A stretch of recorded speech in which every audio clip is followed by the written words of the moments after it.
Next, Defense Department nominees reviewing the department's budget for the 2027 fiscal year, the use of AI in the military, and transparency with the American public on the cost of the war in Iran. GOP Senator Roger Wicker of Missouri opened the hearing with a moment of silence, honoring Senator Lindsey Graham of South Carolina, who died a few days earlier. The Senate Armed Services Committee confirmation hearing is just over 2 hours.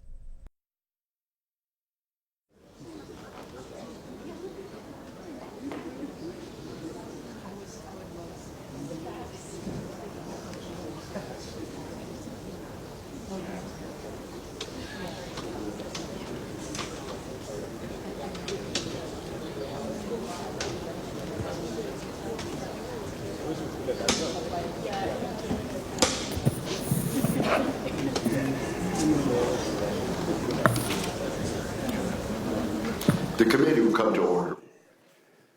And to begin with, the Senate has lost a giant, a champion, a former member of this committee, who, though he went on to other jurisdictions, was one of the strongest advocates for American strength and American partnerships around the world, and peace through strength. And that's the late Senator Lindsey Graham of South Carolina. And so I'd ask all of us to bow our heads for a moment of silence in memory of Senator Graham.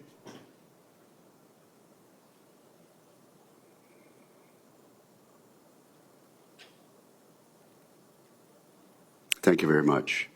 Mr. Ranking Member and fellow members of the committee, since a quorum is now present, we will ask the committee to consider a list of 2,274 pending military nominations.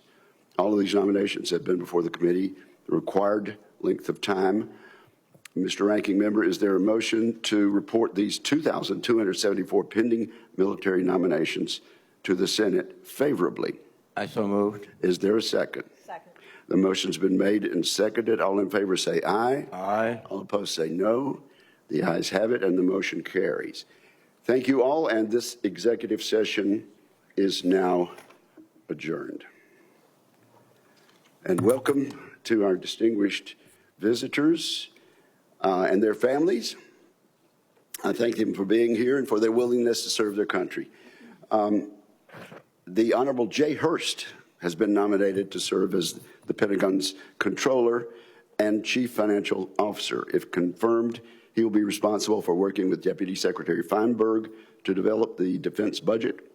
He would oversee financial management and lead the department's effort to achieve a clean financial statement audit by the end of 2028.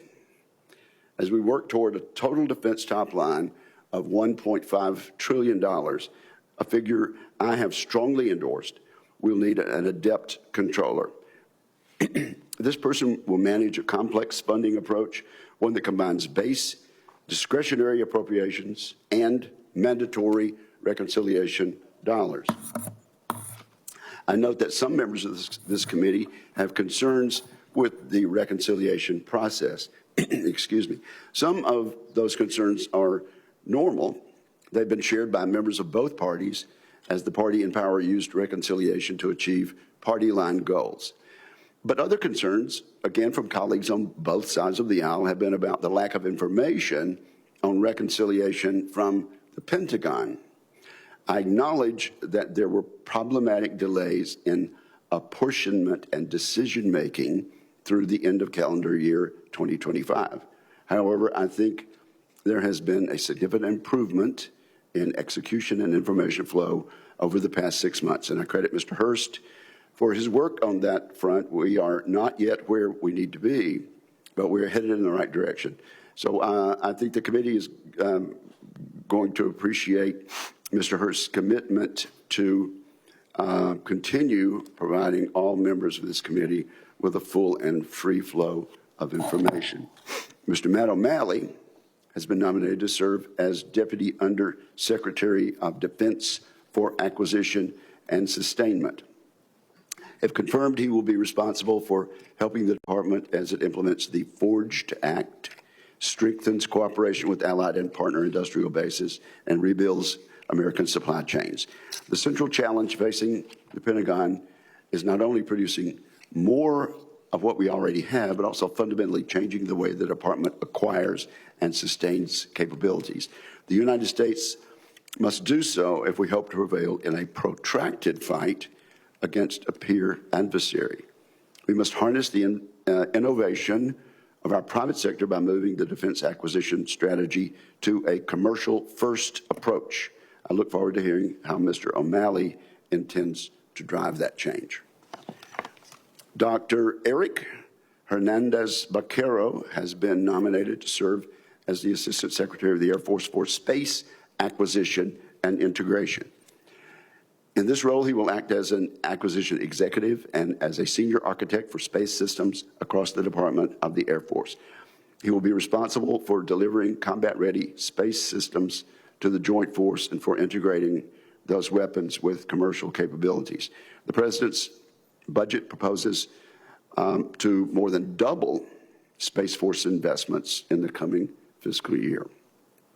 Dr. Hernandez-Baquero would also be responsible for stewarding the Space Force's sweeping transition to a new portfolio acquisition executive structure. I'm interested in how the Pentagon will continue to make our national security space capabilities resilient and proliferated, helping them face both kinetic and electronic attacks. And then Dr. Roger Mason has been nominated to serve as Director of the National Reconnaissance Office. In this role, he will lead the acquisition, launch, and operation of the nation's space-based reconnaissance systems. These systems provide critical imagery, signals, and other information to the Department of Defense and to the intelligence community. If confirmed, Dr. Mason would help lead the office as it enters a new phase of intelligence data collection. The number of government and commercial satellites continues to grow rapidly. Consequently, we are collecting a dramatically increasing volume of data. We must use artificial intelligence effectively if we hope to manage, analyze, and deliver intelligence from these rapidly growing data sets. The nominee will also have to balance expanding commercial partnerships against the need to protect our most sensitive technologies and capabilities from our adversaries. So we look forward to hearing how Dr. Mason intends to meet these demands. With that, I welcome our witnesses and our guests, and I turn to my friend and colleague, Ranking Member Jack Reed. Well, thank you very much, Mr. Chairman. And before I make comments about today's hearing, I too want to recognize Lindsey Graham. Lindsey was a unique personality. I had the privilege of serving with him in the House, and then later he joined us in the Senate. He was an articulate, relentless advocate for our soldiers, sailors, Marines, airmen, and guardians. Many reasons for that. One is he himself served as an Air Force officer. He was the personification of a passionate patriot, and we miss him a great deal. Mr. Chairman, thank you again. Good morning to our witnesses. Congratulations on your nominations. I'd like to welcome you and your family members that are here. Mr. Hurst, you are nominated to be Undersecretary of Defense Comptroller. You have been performing the duties of this position since August of last year. If confirmed, you would be the first Senate-confirmed Comptroller in this administration. This committee cannot conduct meaningful oversight of more than $1 trillion of defense budget without a Comptroller who is direct, forthcoming, and accountable to Congress. At this moment of financial issues in the department, some of the data is, let me say, unclear. Mr. Hurst, you testified in April that the cost of the Iran war had reached $31 billion, but acknowledged that figure did not include battle damage, which is likely to be tens of billions of dollars. And I would ask for an updated accounting today. We have also received a supplemental request totaling $87.6 billion, of which $67.1 billion is for the Department of Defense. But not all of the funding is directly related to the operational cost of Operation Epic Fury. And I have serious questions about the details of that request, and I would appreciate more information.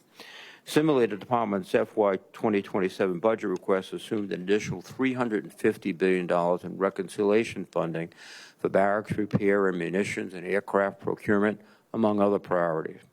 In my view, the outlook for another reconciliation bill is very dubious. Mr. Hurst, I want to know the Department's plan if that funding does not materialize. I would note that last year's reconciliation bill provided $150 billion to the Department of Defense and the National Nuclear Security Administration, but as of earlier this month, only $67.5 billion has been obligated. This committee needs to know whether the Department intends to obligate the remainder of that funding before September 30th, and I expect a firm commitment to receive regular updates on obligation rates going forward. Finally, on DHS reimbursements, since October 2025, the Department of Defense has provided more than $2 billion in support to the Department of Homeland Security. However, DHS has not reimbursed a dollar of that money, and the impact on military training rotations, exercises, and personnel accounts is significant and growing. I would ask for a clear answer on when you expect that reimbursement to arrive and how the Department is mitigating the impacts in the meantime. Mr. O'Malley, you are nominated to be Deputy Undersecretary of Defense for Acquisition and Sustainment. This position has broad responsibilities for delivering timely and cost-effective capabilities to our warfighters, maintaining those capabilities over many decades, supervising the defense industrial base, and overseeing the modernization of our nuclear forces. It is a demanding job that requires extensive experience in the acquisition field, and I'm concerned that your background, primarily as an intelligence officer in the Naval Reserves and in investment management, does not provide adequate experience for this position. I would like to explain how you plan to prepare for this role.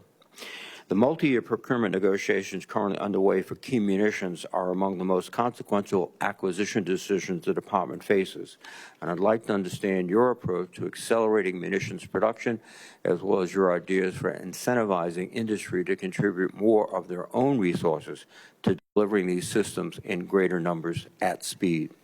Dr. Mason, you are nominated to be the Director of the National Reconnaissance Office.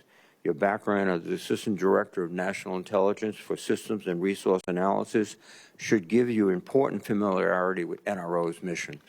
The NRO is at an inflection point. For most of its history, the agency's primary customers were the National Security Agency and the National Geospatial Intelligence Agency. That is changing. The retirement of the Air Force's J-STARS aircraft has shifted the air and ground moving target indication mission primarily to the Space Force using proliferated satellites, and the NRO is now acquiring most of those systems on the Space Force's behalf. This is a significant expansion of the NRO's traditional role, and it raises real questions about mission focus and institutional identity. I want to understand how you would manage the NRO's acquisition role while ensuring the Space Force retains the command and acquisition authority the law requires, and what priorities you have for NRO in this rapidly evolving environment. Finally, Dr. Hernandez Baquero, you are nominated to be Assistant Secretary of the Air Force for Space Acquisition and Integration. Your experience in optical sciences and your experience at the NRO will serve you well in this role. However, I want to make sure your nomination will not create any perceived conflict of interest due to your previous employment, which overlaps much of the same Space Force ISR acquisition portfolio you would now supervise. Indeed, the Space Force's ISR budget is growing from $7 billion last year to $12 billion this year, nearly all of it in reconciliation funding. That is a significant area of exposure, and I want to understand how you've divested yourself and the recusal plans you have going forward. In addition, I'd like to know your thoughts on this committee's longstanding concern about SpaceX's near monopoly position in launch and proliferated satellite constellations, and how you ensure we have competition in these areas. Thank you again to our nominees, and I look forward to your testimony. Thank you, Mr. Chairman. Thank you. And with that, we will begin our opening statements. We'll go left to right. Mr. Hurst, your opening statement, sir. Chairman Wicker, Ranking Member Reed, and distinguished members of the Armed Services Committee. Let me start by acknowledging the late Senator Lindsey Graham of South Carolina. Senator Graham was a patriot. He devoted his life to service and was a tireless advocate for America's service members and our national defense. I pray that God comforts his loved ones during their time of grief. It is an honor to appear before you today as President Trump's nominee to be the Undersecretary of War, Comptroller, and Chief Financial Officer. I'm grateful to the President, Secretary Hegseth, and Deputy Secretary Feinberg for their confidence and for the opportunity to serve. I'm also grateful to my wife, Elizabeth, and our 5 children, Henry, Charlotte, Victoria, Augustine, and George, for their love and support. Beth has learned more about the department's personnel policies and PPB than I suspect she's ever wanted to learn, but she tells me she enjoys it. She's an incredible wife and mother. My family and I continue to owe the U.S. military an enormous debt. My grandfather, Sugar, attended college on the GI Bill after serving as a Marine NCO during the Korean War. My father, Sonny, provided my sister and I a middle-class upbringing as an Air Force officer. And I was fortunate enough to attend the College of William & Mary on an Army ROTC scholarship. Our military service made each of us better people, better fathers, and better citizens. Over the last 2 decades, I've been blessed with a great variety of assignments, from the JSOC Intelligence Brigade to the Office of the Speaker of the House. I've held an equal variety of positions in this administration. Since January 2025, I performed the duties of the Undersecretary of Defense for Personnel and Readiness, the Assistant Secretary for Readiness, and the Undersecretary Comptroller. I now serve as the Assistant Secretary of the Army for Manpower and Reserve Affairs. These positions are united by a common thread: my desire to improve the department as an institution to better protect the American people. If confirmed as Undersecretary Comptroller, I will focus on 3 main priorities. First, the department must pass a clean financial statement audit by 2028. We must prove our fiscal responsibility to the American people. As the PTDO Comptroller, I advanced a new audit strategy, helped create the Joint Task Force audit, and hired an incredible audit leadership team. If confirmed, I will continue this work with the talented service comptrollers to drive towards a clean opinion. We will focus our resources on the largest vulnerabilities in our financial statements and apply artificial intelligence to expedite testing as we consolidate systems and apply controls. Second, the department must continue to construct budgets that align with the ongoing evolutions in warfare and continue expanding our industrial base. As we build 6th-generation aircraft, we must also place equivalent bets on affordable mass, autonomous platforms, and EW, space, and cyber systems. The fielding and integration of manned and unmanned systems and high and low-cost platforms is critical to our operational success. Third, I will focus on improving financial management systems and processes across the department. The Department of War manages one of the most complex financial enterprises in the world. We must consolidate resource planning tools, establish data standards, and create systems to see resource distributions in real time to improve decision-making.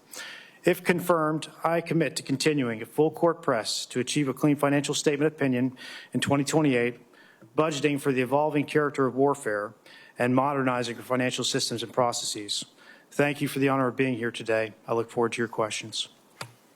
Thank you very much, Mr. Hurst. Mr. O'Malley, you're recognized. Thank you, Mr. Chairman, and please allow me to pass along my condolences to the family, friends, and colleagues of Senator Lindsey Graham. May the perpetual light shine upon him. Chairman Wicker, Ranking Member Reed, and distinguished members of this committee, good morning. Thank you for the opportunity to appear before you today and for your consideration of my nomination to serve as Deputy Undersecretary of War for Acquisition and Sustainment. I'm deeply grateful to President Trump, Vice President Vance, and Secretary Hegseth for honoring me with this nomination. I also wish to extend my profound thanks to the Honorable Undersecretary Michael Duffy for his leadership, trust, and support. If confirmed, it will be the privilege of a lifetime to support him in a role so critical to the department's mandate to rebuild our military and revitalize our defense industrial base. I would not be sitting before you today without the unwavering support of God and my family. Many thanks to my wife, Carrie, and our children, Ella, Shayna, Raleigh, Jake, and Grant. I grew up working on my family's tree farm in Wisconsin. On that farm, I learned the value of hard work, resilience, and stewardship, principles that have guided my career ever since. To go from planting trees in those fields to sitting before this esteemed committee is a testament to the exceptional promise of this country. It is a trajectory that can truly only happen in America. My career has been defined by a relentless focus on the intersection of national security and technology. For over 2 decades, I've served as an enlisted intelligence specialist and intelligence officer in the United States Navy Reserve. In that capacity, I have gained firsthand knowledge of the threat confronting our service members from Iraq and Syria to the European Command. Concurrently, as a small business owner, I founded Looking Glass Investments, a firm leveraging big data and machine learning to create complex risk models. Leading this specialized enterprise gave me a deep practical understanding of how advanced data analytics can solve intractable problems. It also taught me the real-world hurdles that innovative vendors face when attempting to navigate complex requirements to deliver cutting-edge solutions. In government, I've had the privilege of serving in key advisory roles. Prior to serving in my current capacity as Senior Advisor to the Undersecretary for Acquisition and Sustainment, which I began in March of this year, I served as Special Assistant to the Secretary of War. In that role, I was honored to support the Secretary's nationwide Arsenal Freedom Tour. We traveled from the shipyards of our coasts to the aerospace facilities and factories of our heartland. What was most gratifying for me was meeting the men and women of our defense industrial base, the true lifeblood of our national defense. In every engagement, I had the opportunity to convey Secretary Hegseth and Secretary Duffy's primary charge to the department: deliver integrated capabilities to our warfighters, quickly and at scale. As Secretary Hegseth has established, we are on a war footing. We must restore the warrior ethos, rebuild our military, and reestablish deterrence. We face a highly competitive strategic environment. We are engaged in a high-stakes competition with adversaries who possess both advanced capabilities and the massive industrial base required to produce them. Under President Trump's leadership, we have the blueprint to meet this challenge. Executive Order 14265 mandates that we modernize acquisitions and spur innovation, recognizing that a robust factory floor is a critical enabler of battlefield success. If confirmed, I will aggressively support the ongoing transition to a dynamic warfighting acquisition system, ensuring we field technology at a rate that outpaces our adversaries. To achieve this, we must also prioritize the warfighter in all defense contracting, consistent with Executive Order 14372. If confirmed, I will work to ensure our supply chains are highly resilient and that capital is effectively managed. These executive actions are essential, and their impact is greatly enhanced by the legislative partnership of this committee. I want to thank the Chairman and the Congress for your vital leadership in passing the Forged Act. The Department is already utilizing this critical legislation to recapitalize our manufacturing base, secure our supply chains, and revitalize the defense workforce. If confirmed, I look forward to working closely with this committee to maximize the authorities granted by the Forged Act to continue building our industrial strength. If confirmed, I pledge to work closely and transparently with you. I will be fully accountable to the President, the Secretary, the Congress, and the American people to resource our military arsenal with urgency and precision. Thank you for your time and for your consideration of my nomination. I look forward to your questions. Thank you, Mr. O'Malley. Dr. Mason, you are recognized. Thank you, Mr. Chairman. I also want to begin by expressing my sympathy to the members of this committee for the loss of your friend and colleague, Senator Graham. Senator Graham was a stalwart for the defense intelligence enterprise, and his leadership will be deeply missed. Chairman Wicker, Ranking Member Reed, and distinguished members of the committee, thank you for the opportunity to appear before you today to consider my nomination to be the Director of the National Reconnaissance Office. I want to thank President Trump and Secretary Hegseth for their trust and confidence in me to return to government service and fulfill this important national security position. Family is my bedrock, and I'm grateful beyond words for their support, their sacrifice, and unconditional love. First, I want to thank my parents, who instilled in me the importance of being accountable, the value of hard work, and the promise of education. I'm most grateful to my remarkable wife of 30 years, Colleen. She inspires me every day and sets the example of selfless service to our family. Together, we're incredibly proud of our 3 children, John, Joseph, and Caroline, who are just now beginning their own lives based on those same values. I was born only a few miles from here in Alexandria, Virginia, and have since been a lifelong resident of Virginia. Growing up, my parents pressed the importance of education with my sister and I, and we became first-generation college graduates. For me, applying science to solve hard problems was the passion for learning. This drive resulted in earning a PhD in engineering physics from the University of Virginia, which gave me a strong base to begin a career in national security. In my first job after graduate school, I led teams to develop and deploy remote sensors into a global system linked by satellites for national security missions. Simply put, I fell in love with the mission and devoted the next 32 years of my career serving it in both industry and government. Over these 3 decades, I honed my leadership experience, skills, and abilities to enable me to bring the right leadership at this moment in time to the National Reconnaissance Office. As president of a space and intelligence business, I led a multi-billion-dollar organization with over 4,500 employees that provided advanced manufacturing, products, services, and solutions for every phase of space-based missions.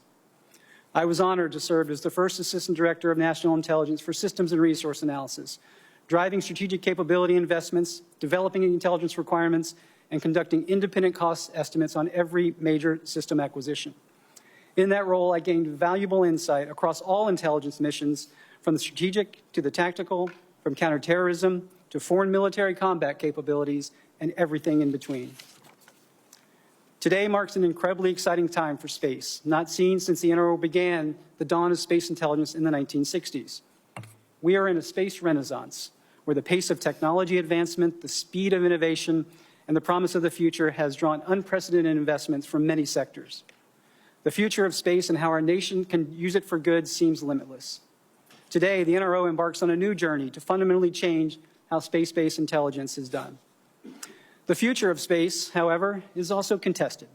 Adversaries are in a race to build their own capabilities, including counter-space measures capable of denying our nation's critical space missions. If confirmed, my priorities will focus on elevating NRO's strengths and emphasizing 3 major areas. The first, accelerate the next-gen space architecture that integrates proliferated and exquisite capabilities to produce integrated intelligence data at mission speed.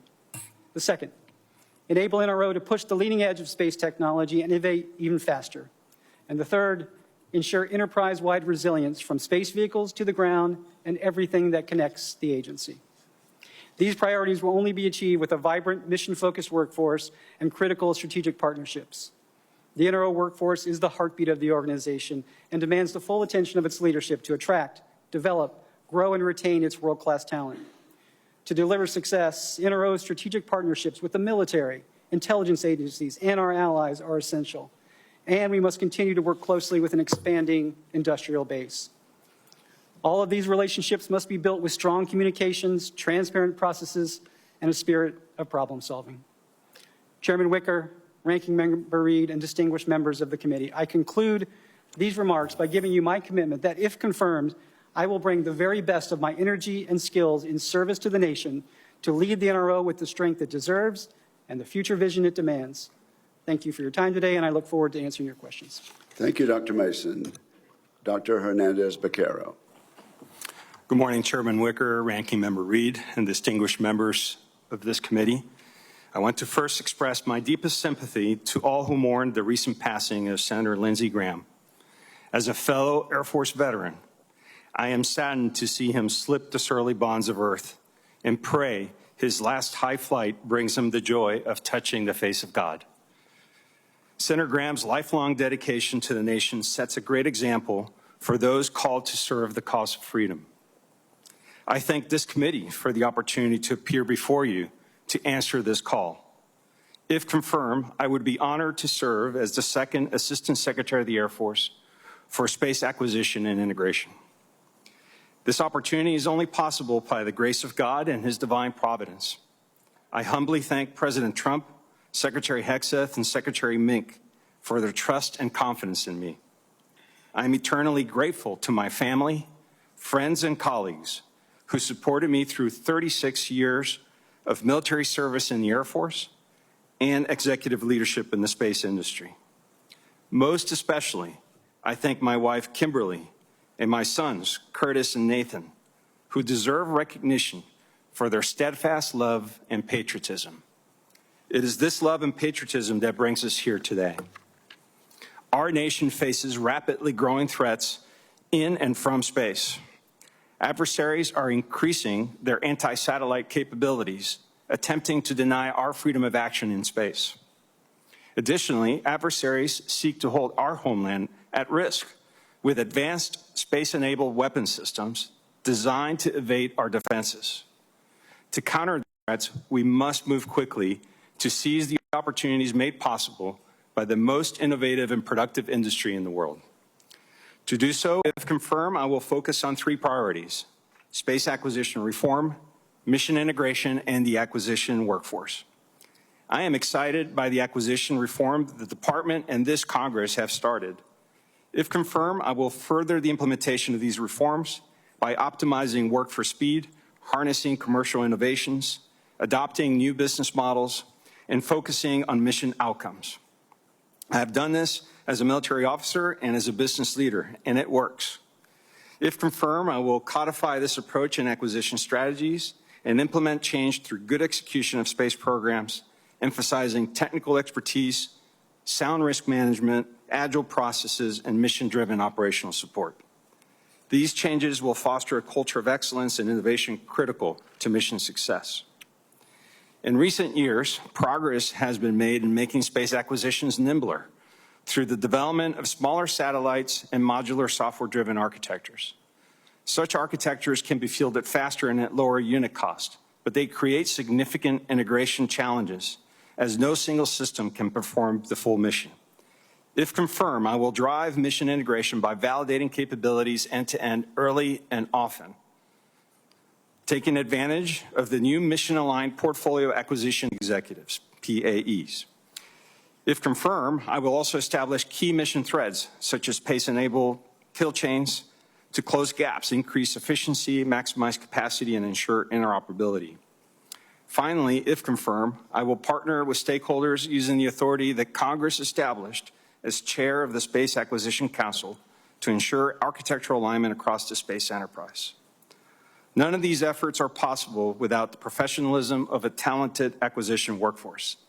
In my experience, we lose talent when people are not empowered with decision authority and are shackled by red tape. If confirmed, I will champion initiatives to revitalize and sustain a vibrant workforce. These include promoting a mission-first culture, proactively managing careers, enhancing training and education, and ensuring programs are staffed with the right people in the right job. Finally, if confirmed, I will personally coach and mentor every PAE, modeling the behavior I expect from them. In the end, the acquisition workforce needs to be recognized for the essential warfighting function they perform. In summary, if confirmed, I commit to advance space acquisition reform, energize mission integration, and revitalize the workforce, working closely with Congress to accelerate delivery of innovative space capabilities to the warfighter. Thank you, and I look forward to your questions. Thank you, Dr. Hernandez-Becerra. In paying tribute to my friend Senator Lindsey Graham, you quoted a few words from High Flight by John Gillespie McGee, Jr. That is a special poem to me and to many of my fellow service veterans, and I thank you for doing that and commend that work of literature to everyone listening. I'll now ask you a series of standard questions this committee poses to all civilian nominees. And please just answer yes or no. Have you adhered to applicable laws and regulations governing conflicts of interest? Yes. Yes. Have you assumed any duties or taken any actions that would appear to presume the outcome of the confirmation process? No. No. Exercising our legislative and oversight responsibilities makes it important that this committee, its subcommittees, and other appropriate committees of Congress receive testimony, briefings, reports, records, and other information from the executive branch on a timely basis. Do you agree, if confirmed, to appear and testify before this committee when requested? Yes. Yes. Do you agree to provide records, documents, and electronic communications in a timely manner when requested by this committee, its subcommittees, or other appropriate committees, appropriate committees of Congress, and to consult with the requester regarding the basis for any good faith delay or denial in providing such records? Yes. Yes. Will you, that is a problem that I think the distinguished ranking member and member of the committee would say that we've had to face.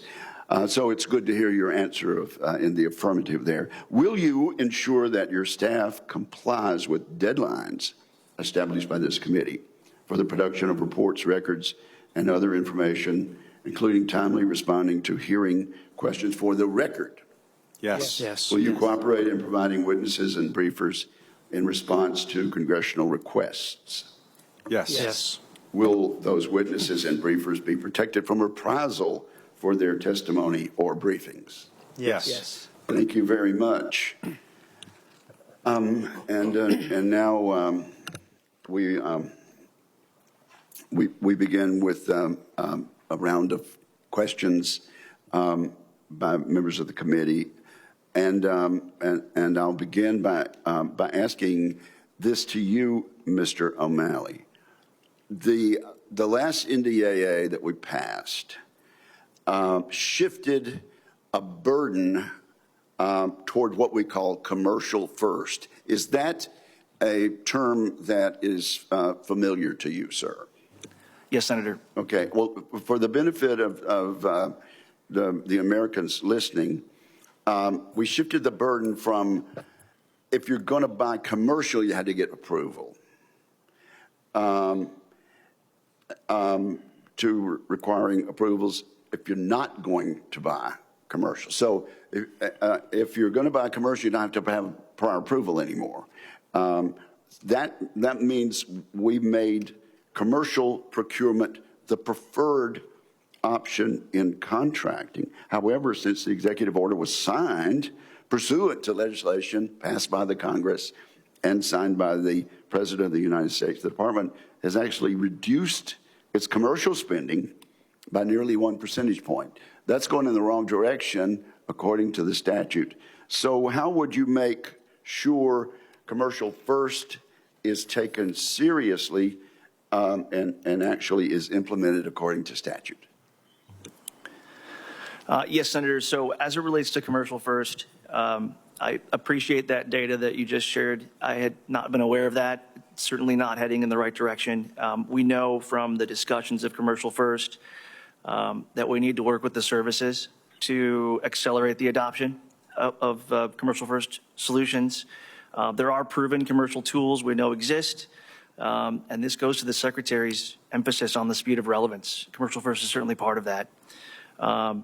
There's an opportunity here to solve readiness bottlenecks, introduce the department to new and innovative companies, and if confirmed, I will certainly focus on statute and the executive order to make commercial first a priority. You know, thank you, and that should go without saying. But let's be clear. If you're not going to buy commercial items, they've got to come get approval. You understand that? Yes, Senator. All right. Okay. Well, I very much appreciate that. Now, Mr. Hurst, I bet you are aware that there is some dissatisfaction on the part of Congress about the slow rates of obligation of funds provided for in reconciliation. You are aware of frustrations and complaints coming from Congress in that regard, are you not? Yes, Chairman. And so how do you propose that we resolve that problem and that frustration? Well, Chairman, let me first start by saying that I think the reconciliation bill that this Congress passed has been incredibly important for the Department of Defense. Thank you. And when we did our posture hearing with the Secretary here in May, I believe our obligation rate was around $25 billion. And from what Senator Reid said, I think now we're above 67. So I think that reflects the Department's commitment to accelerate the obligation of these funds. And while I'm not in the position of comptroller right now, and I can't give you a current total, that figure alone suggests to me that the department is committed to obligating these funds. Okay, and so do I understand your position to be that the department understands this, that you are moving in the right direction, and that you're going to continue to provide members of this committee and members of the Congress with full and free flow of information in that regard? Yes, Chairman, and before I left the position of PTDO comptroller, I was working with the services to create some visualization tools which would accelerate the gathering of this data, which would make it easier to share with Congress. Okay, and then, Dr. Mason, we're running out of time, but you're going to have to, as I said in my opening statement, balance expanding commercial partnerships with the need for keeping sensitive technologies and capabilities away from our adversaries. That's a balancing act. How do you intend to meet these demands? And Chairman Wicker, the heart of that question is really in the next-gen architecture that is composed of both proliferated and exquisite technology. The exquisite being more reference to the national technical means that you reference in that regard. We have to do both, and to do both, the commercial element of that is essential. It is now integrated part of the architecture. And so as you embark in that, the security to protect secrets, whether those are born from how you use the commercial or the exquisite capabilities, are really the same, and something, looking from the outside in, NRO has done a remarkable job over in the past, and I certainly would be committed to do the same in the future. Well, thank you very much. As the three of you know, I mentioned those matters in my opening statement. The fact that I asked my questions about them it consists of a foot stomp about the importance of those matters. Senator Reid. Thank you very much, Mr. Chairman. First, Secretary Hurst, I must commend your children for their poise and patience, all of which is attributable to your wife, I'm sure. But with that as an introduction, we have had problems getting information from you and from the Department of Defense. For example, in March, I asked for information on the course of the operations in Iran, and my staff followed up numerous times. We received a response on May 11th from the Assistant Secretary of Legislative Affairs that referred me to your testimony, but during those hearings you didn't provide details and said you'd get back to the committees, and then your nomination intervened. So our staff has been asking consistently for this information, and I don't think we're alone in being frustrated. If confirmed, do you commit to respond rapidly to my existing inquiries and also additional inquiries going forward? Mr. Ranking Member, I'm a former congressional staffer. I believe in Congress's oversight role, and if confirmed, I will work with this committee to provide the appropriate data and answer your RFIs. Yeah. I can't emphasize enough, and you know from your position, if we don't know what is going on, then we're not in a position to make judicious decisions. So it's absolutely essential. And this has been a consistent hallmark, I think, of the department, not giving us the information we're legally entitled to in a timely fashion. So thank you. Mr. O'Malley, what do you see as the main levers that DOD can use to get industry to invest more of its own money in expanding production and self-funded research and development? Well, Mr. Ranking Member, as an incentive to industry to increase their R&D spending, I certainly believe the multi-year procurement authority that this committee in Congress has given has been very helpful and will continue to be helpful. R&D, and if it's okay to say, I'd like to add facilitization costs as well. This has been a powerful lever to drive down unit costs, expand industrial capability, and work on securing our supply chains. It gives the defense industrial base stability and predictability, so they can continue to make those investments. It's a long-term demand signal for them. And it also allows suppliers to make larger capital commitments throughout the process. One of the questions is that there is a debate about defense contractors' stock buybacks, particularly in situations where they're not meeting budget and cost. What's your opinion on that? Mr. Ranking Member, I certainly believe that taxpayer dollars should be used to deliver combat capability, not for financial engineering. And as it relates to this, the department needs to be a tougher customer. Contractors should not be prioritizing stock buybacks or bonuses. And this is an accountability question, and we need to get after that up front. The President expects capability to be delivered to the warfighter fast and at better cost. And if confirmed, this will certainly be a priority. Thank you. Dr. Mason, we're in a transition, as you indicated in your testimony. The JSTOS used to be the most significant air and ground moving target indicator system we have. Now that's moving into space. Space Force has operational command and control, but NRO is doing a great deal in terms of acquisition of the space, the satellites, et cetera.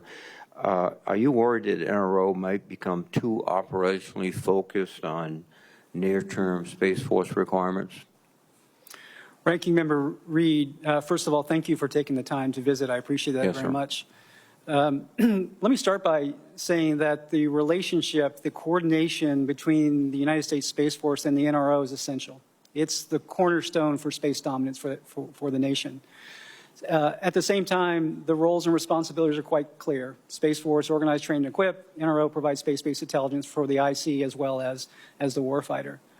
When I look at, from the outside in, what has occurred in terms of the moving target indicator, first ground, then airborne, I view it as actually a lesson in good government. In terms of the GMTI, the ground MTI, that was a case where the department took some existing technology that was being developed by the NRO, and then instead of starting a brand new program, adapted that technology, which would have been far cheaper, and we certainly got it on orbit a lot quicker. AMTI, as I understand it, takes us to the next step. That's actually being procured by the Space Force on a recent announcement they made. So to me, this is a good progression of good government decision in terms of taking strengths and moving them into areas where they should be done by the military. Thank you. My time's expired. Dr. Hernandez Vaquero, thank you, and I look forward to working with you. And also, if there are questions, I will just submit them for the record. Thank you, Mr. Chairman. Thank you. I do anticipate there'll be a number of questions for the record. Senator Fisher. Thank you, Mr. Chairman, and thank all of you for being here today and for your willingness to continue to serve your country if confirmed in these new nominations. Dr. Mason, are there opportunities for increased collaboration between intelligence and military space programs? And if so, can you tell us one or two that you may have thought of? Certainly. First of all, Senator Fisher, I also thank you for the time we spent. I appreciate you making that. I found it very valuable. Yes, Senator, I think the coordination and collaboration between the warfighter and the intelligence community is essential, and it makes us only stronger. To give you an example in terms of a space-based program that was done in coordination with the Space Force and the NRO, that's public, a program called Silent Barker, which is really for space situational awareness. And again, it follows the same pattern as the moving target indicator, starting with some strengths that the NRO had in terms of developing these type of spacecraft, and instead of developing a whole new system, applying resources that were very clear which were coming from the department versus which was coming from the National Intelligence Program, and then using those resources to great effect to produce a system that arguably is going to serve the nation in that regard. So to me, that's a good example of good government. I think it's extremely important that work continue with Space Force to ensure that we have that smooth transition of these new capabilities to our warfighters. So thank you for that. Over the last decade, we've had a pretty big revolution in commercial space imagery capabilities, and NRO has been able to take advantage of that through various contracts. It's been especially helpful to our combatant commanders. I understand NRO has finite resources, but I would caution against deprioritizing these programs in future budget requests. If confirmed, will you commit to working with me and this committee on addressing this issue? Yes, Senator, I will. And thank you. We spoke about that some in our conversation in my office, and I think it's extremely important that we address it in the future. Dr. Hernandez Becerra, I appreciated your influence on acquisition reform in your opening statement, but transformative reforms require more than updating the statutes and regulations that govern the department's acquisition processes. The underlying acquisition culture needs to change as well so that contracting officers are encouraged to really use those new authorities that they've been given.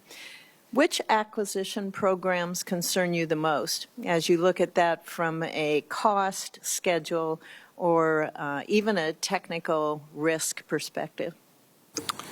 Senator, thank you for that. And absolutely, I 100% agree with you that we cannot just rely on statutes and policy documents to really change the culture. We need the people to exercise a new way of doing business every day, which is why I'm excited about the reorganization around the portfolio acquisition executives, where they will now be resourced with cross-functional teams and have authority over those teams to employ the right contract strategies across all programs. I'm mostly concerned about our legacy acquisitions that have been ongoing for a number of years. And if confirmed, one of the first things I'll do is review the progress, what's remaining to be done in those legacy acquisitions. Those are the ones that are going to be encumbered the most because they weren't born with the new digital engineering techniques. They weren't born with the intent to integrate into these hybrid architectures. And so that would be the area that I would be most concerned about. Yeah, there's, I think, a lot of room to improve that accountability in those major acquisition programs. So I hope that we will see some improvement in the delays that we experience. Although I am a proponent of also taking managed risks, I'd say, in order that we can move faster. We have to move faster. Mr. Hurst, I also appreciated our discussion last month on the department's path to achieve a clean audit by the statutory deadline of 2028. I was encouraged by your remarks. I tend to think you're overly optimistic with them. We haven't seen a lot of improvement there, but I think you might be the guy to get it. Are there areas in which congressional action is needed to strengthen those efforts by the department to get that audit done? Well, Senator, thank you for the question. I'm optimistic because with a problem this big, you have to be. That's the only way you're going to get after it. The thing we need most is we need to change our accounting rules to reflect the Department of War's mission. We have Fortune 500 accounting standards for a warfighting organization, and I'll give you a quick example. As part of our audit, we have to validate the value of all of our assets on our books to include things like the USS Constitution, a 200-old warship in Massachusetts.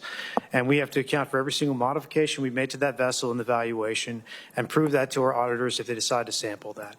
That's simply not helpful for our warfighting mission. We need to know where our equipment is, its condition, a general statement of its value, but having to do the same kind of estimate we would for any kind of other, Fortune 500 company evaluation is not very helpful. And Congress could help us with that. Thank you. Thank you, Mr. Chairman. A very good initial answer to that, that problem. Thank you very much to both of you. Senator Shaheen, you are recognized. Thank you, Mr. Chairman. Good morning. Congratulations to each of you on your nominations, and thank you for your willingness to continue to serve the country.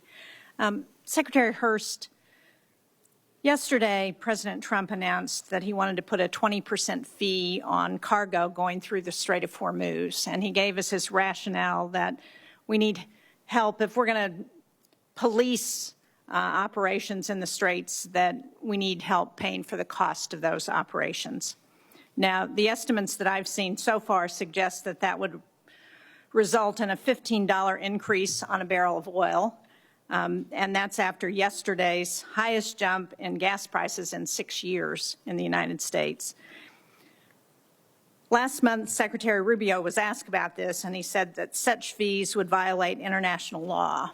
We've heard both the Vice President and Secretary Hegseth, who also confirmed that this was not something that we were considering or should be doing.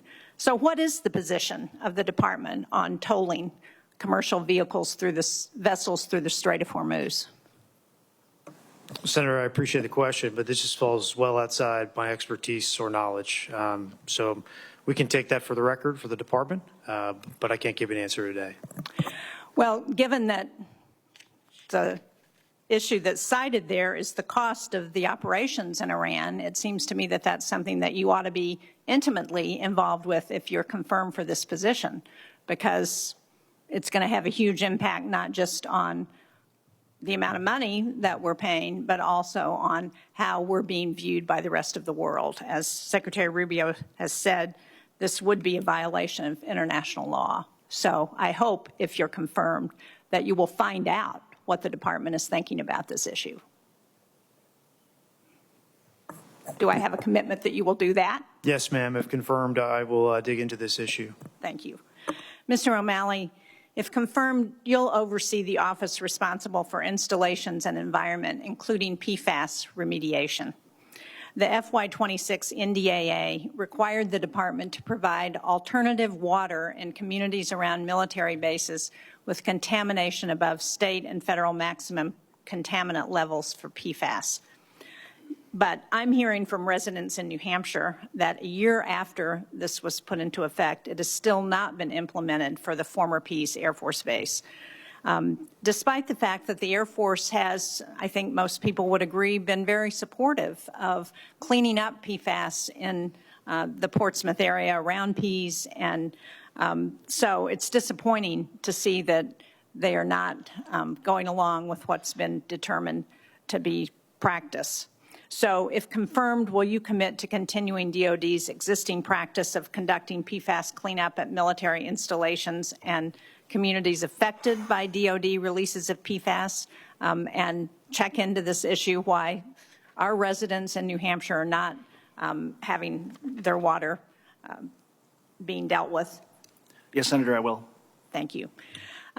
Also, for you, Mr. O'Malley, I recently came back from the NATO summit with a number, Senator Rounds and a number of members of the Senate. And while at that summit, the president announced that he would look into an agreement with Ukraine on data sharing for drone procurement.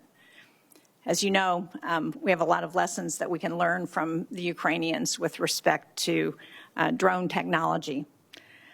The delegation at the summit in Ankara heard that this agreement is currently being held up by the Pentagon.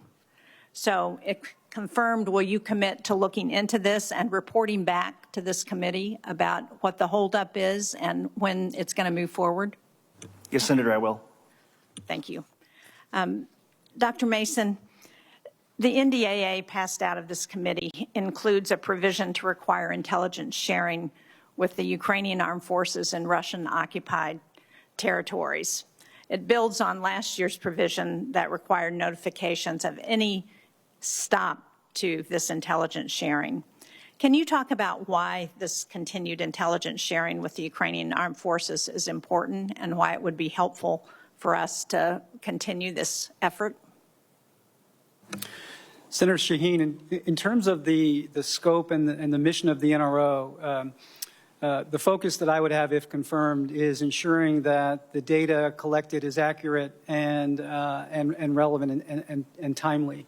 In terms of information sharing with either allies or other nations, the NRO director has to rely on agencies like the functional manager of NGA, in this case, if it's imagery.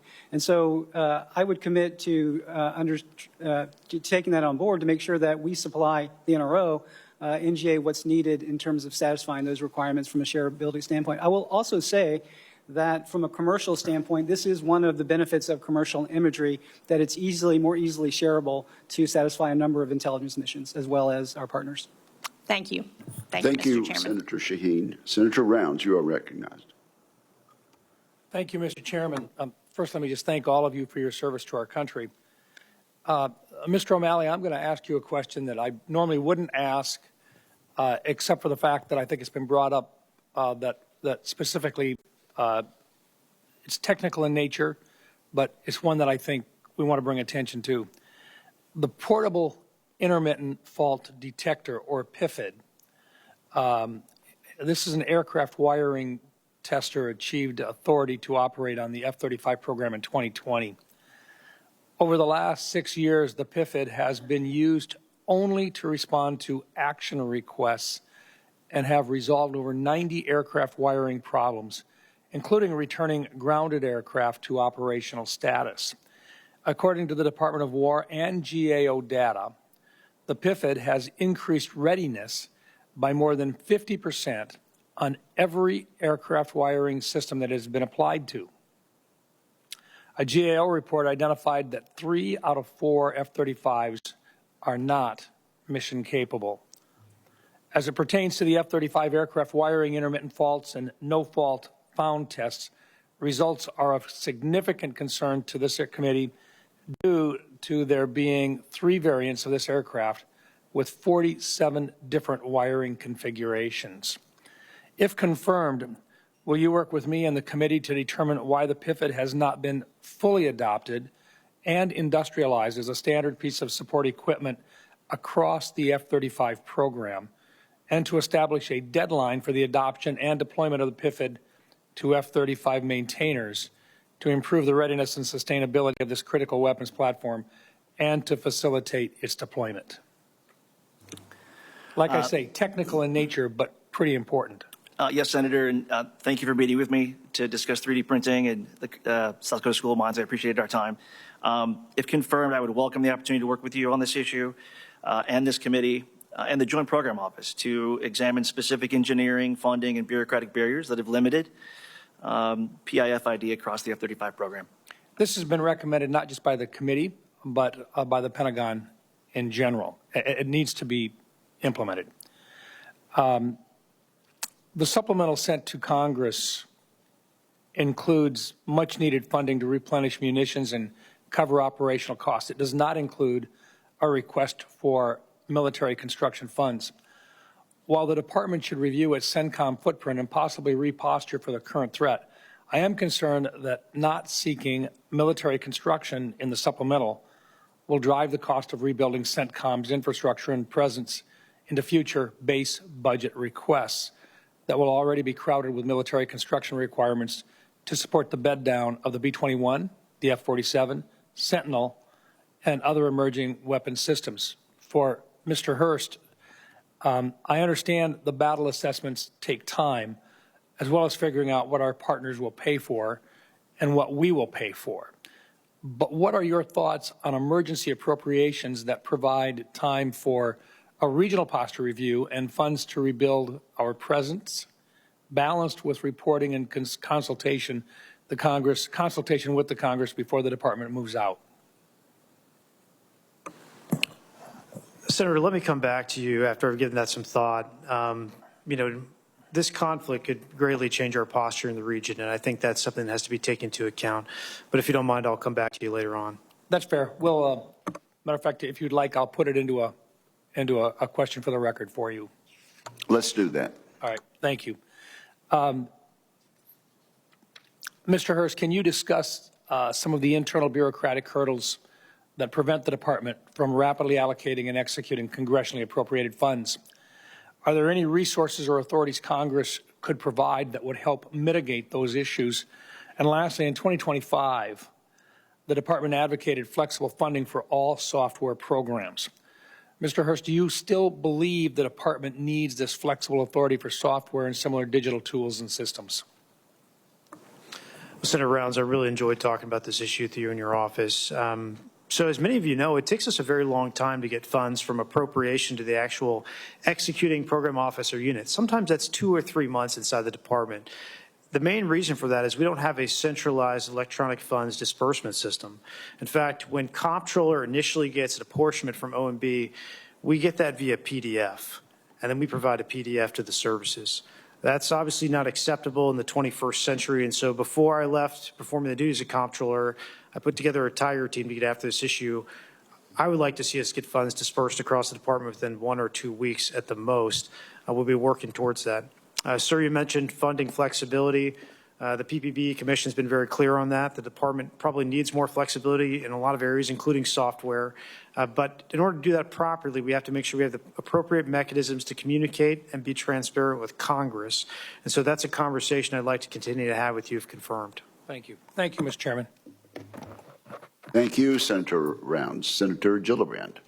Thank you, Mr. Chairman. Secretary Hurst, thank you for your service. You have an incredible career, and I want to thank you and your family for continuing to dedicate your time and talent to the defense of this country. It's a significant undertaking. You have a very important job as controller. Your job fundamentally is going to be about transparency and accountability. And one of the burdens, I think, of this job you're going to have right now is that the American people are very concerned about the lack of transparency and accountability when it comes to this war. From their perspective, it's an unauthorized, illegal, unwanted war. The amount of spending is astronomical. I think you've just recently given us the $67 billion number. If they had a choice, they'd rather $67 billion fund Medicaid and their health care. They'd rather have $67 billion fund to get the cost of groceries down, to get the cost of fuel down.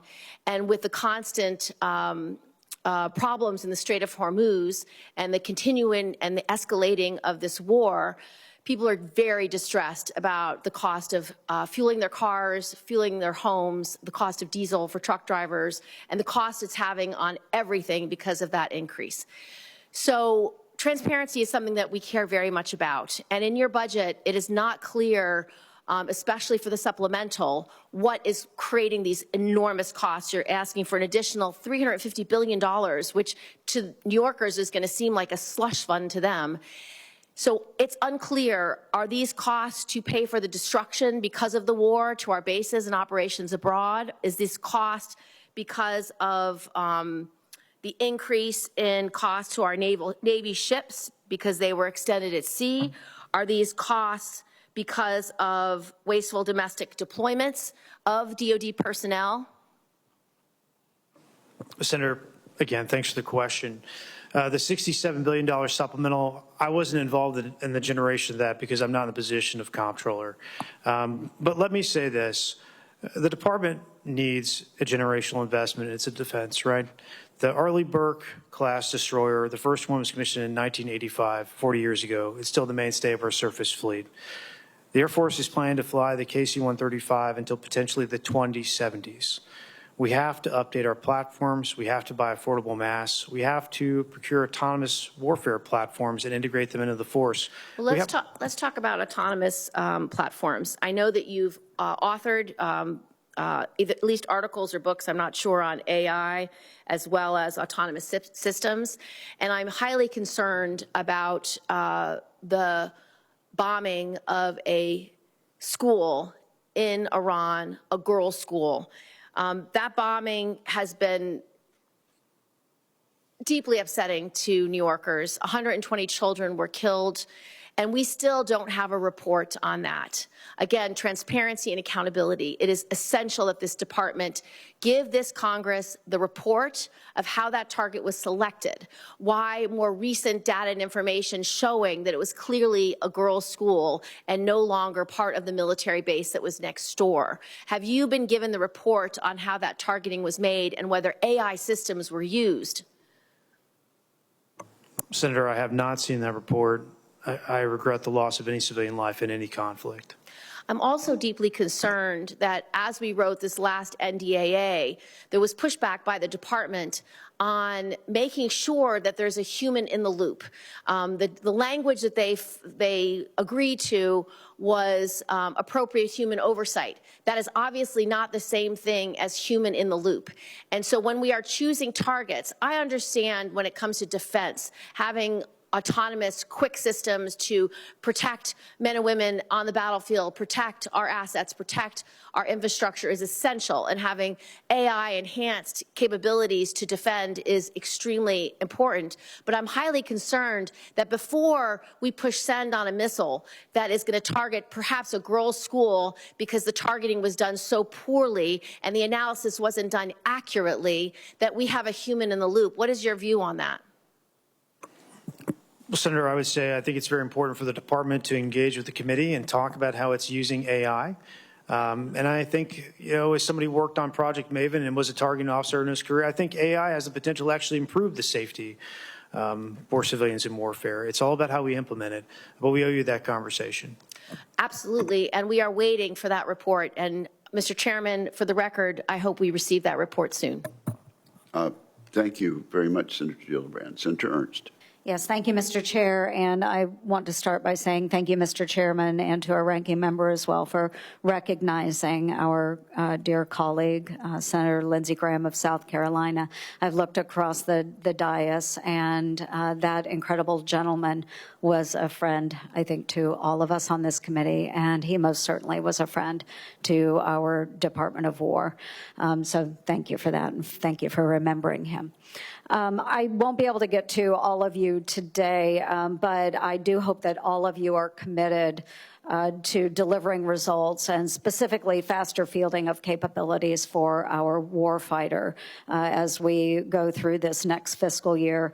Budgeting is important, our space capabilities, and absolutely, Mr. Hurst, we're going to focus very heavily on clear accountability for the taxpayers and the warfighters. So I will start with you, Secretary.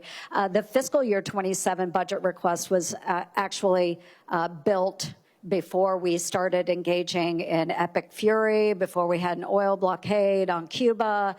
So we have these additional issues that are pressing upon our department, and yet we're trying to manage those ongoing operations with the new operations that we have in the Middle East and the Caribbean. With the ongoing operations, we're doing modernization, we're developing munitions, we're replenishing systems that have been destroyed. So, Secretary, is the fiscal year 27 budget sufficient to cover these demands? Very simple. Senator, I believe the FY27 budget request from the Department of War is sufficient to cover those demands. Thank you. And is money currently being shifted from other priorities? Are we managing that money and taking from one area to cover down on some of those additional operations?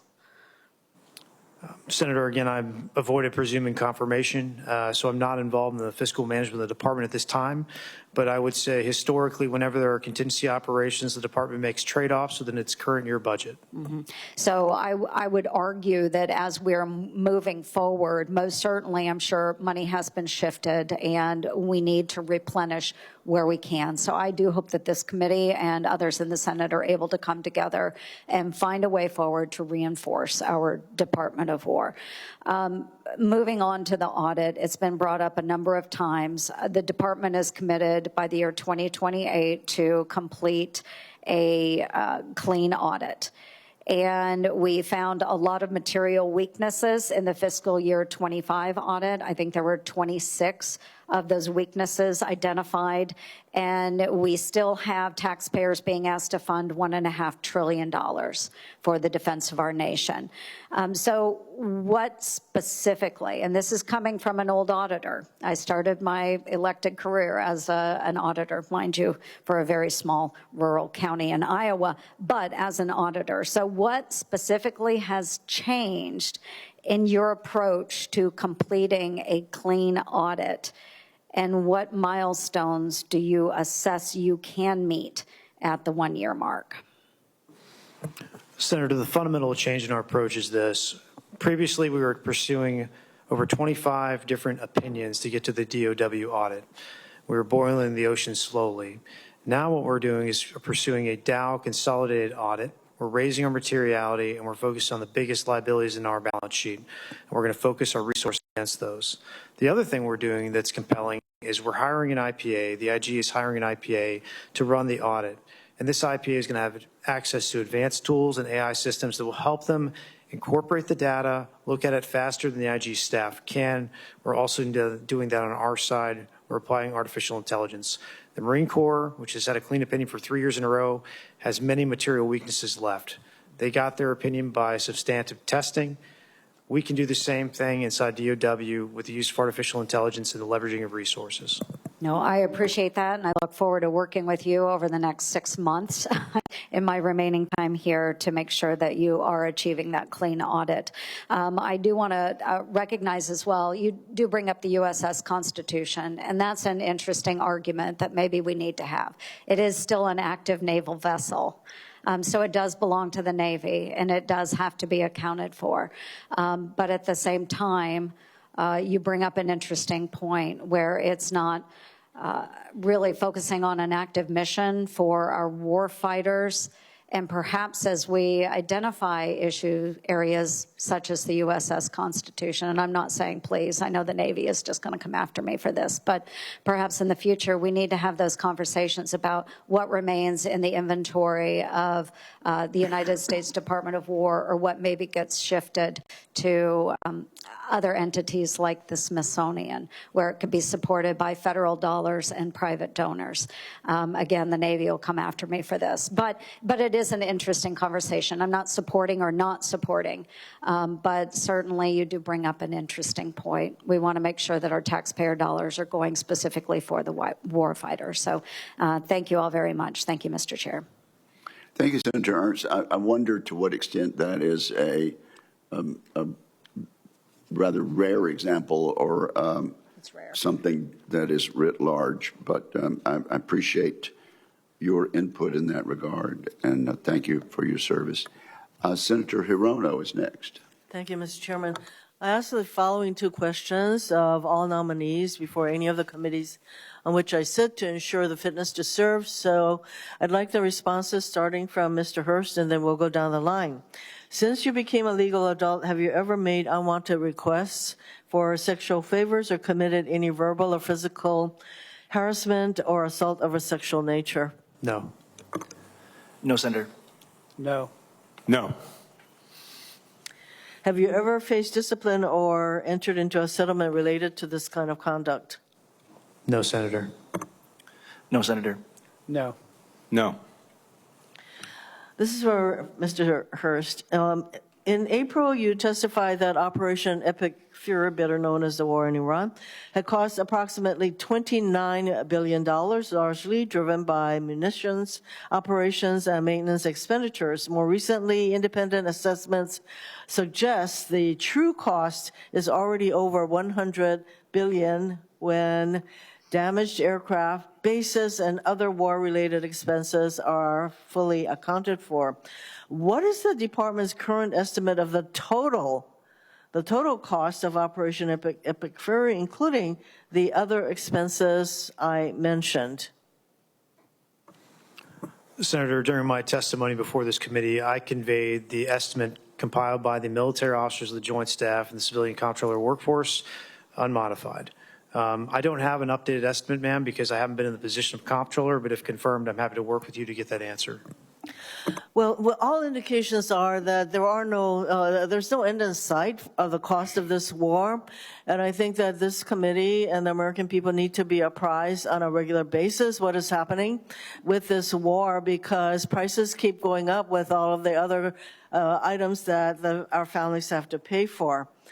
And I'd ask you, how do you expect that these costs are being absorbed by the services, and how are you assessing, or how will you assess the impact that this additional spending has had on readiness? At some point, the cost of this war is going to impact readiness, i.e., we have ships in the Middle East. They've been there for months. When they need to be they need to be prepared. They need to. Our shipyards have to ready them for the next deployment. So, how is all of this going to happen? Are you going to be responsible for coordinating some of this? Senator, if confirmed, I would be responsible for helping the services solve current year execution problems. Again, I don't know what the current state is because I'm not performing the duties of comptroller, but if confirmed, I'd be happy to help work to get those answers for you. I hope that, Mr. Chairman, that as we go along, that all of our nominees who are not currently in their positions, or if they are, they're in an acting position, that they can be called back to our committee so they can give us the appropriate information that we are requesting. It is very frustrating to ask them what the costs are, et cetera, and the response is that we're not there yet, and so we can't tell you. So, in your opening statement, Mr. Hurst, you mentioned that your first priority is, and quote, to prove the fiscal responsibility of the department to the American people. Fiscal responsibility. At the same time, the DOD obligated more than $2 billion in non-reimbursed funds and over $2 billion in reimbursable funds, which still hasn't been paid to the Department of Homeland Security. And so as part of fiscal responsibility, do you intend to get this money back from DHS, and do you anticipate giving more money, reimbursable or not, to DHS? Because they have their own huge pot of money that this Congress just appropriated without any guardrails on their activity, and they are in the process of killing more people. Did you get the money back? Do you intend to get the money back from DHS? Senator, when I was performing the duties of the comptroller, I signed a memorandum of agreement with DHS for reimbursement, and I held several meetings with DHS leadership about reimbursement. If confirmed, I will continue to pursue reimbursement for the department. Do you know if they reimbursed the billions that the DOD already provided to DHS? In my current position of Assistant Secretary of the Army for Manpower and Reserve Affairs, I don't know. Again, Mr. Chairman, this is pretty frustrating. So this goes to the question I was asking you, Mr. Hurst, about ship maintenance, and I should ask Mr. O'Malley. You know what, I'm going to need to submit this question for the record, but I have concerns about ship maintenance as our ships are deployed for much longer deployments, especially in the Middle East. Thank you, Mr. Chairman.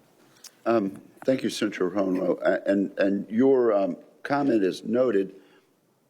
I would remind you that it is improper for any nominee to assume any duties or take any actions that would appear to presume the outcome of the confirmation process. And so that's a question that we always ask, and we very much mean it. So there is a balance there, and I can appreciate your opinion in that regard. We now move to Senator Scott. Thank you, Mr. Chairman. First off, thank each of you for being willing to serve. Congratulations on your nominations. So, Secretary Hurst, let me start with you. My question was all going to be, or the beginning for you was going to be about what Senator Ernst brought up. How do we get these audits done? It makes no sense. I mean, I'm a business guy. I couldn't erase a dime if I couldn't do audits. So, do you feel comfortable that this is going to get done? Senator, I'm confident we can do it. I have a lot of faith in the comptroller workforce and service comptrollers. It is a tremendous effort. It will take a new approach. Okay, thanks. Mr. O'Malley, the government of Communist China has decided to be our enemy. What I've never understood, I've been up here 7.5 years, is why our military continues to be dependent on Communist China for anything. When they come up here, we're buying our drones from them. Even today, we still buy computers and all sorts of stuff, TVs, all sorts of stuff that we use. We're completely dependent on them for generic drugs, which they could stop giving to us any moment. So, what's your strategy to stop buying all this stuff from Communist China? We're spending a lot of this money in the military because they want to be our enemy, and then we're buying stuff from them. Makes no sense to me, and it doesn't seem like the change is happening very fast. Yes, Senator, China is clearly our number one adversary.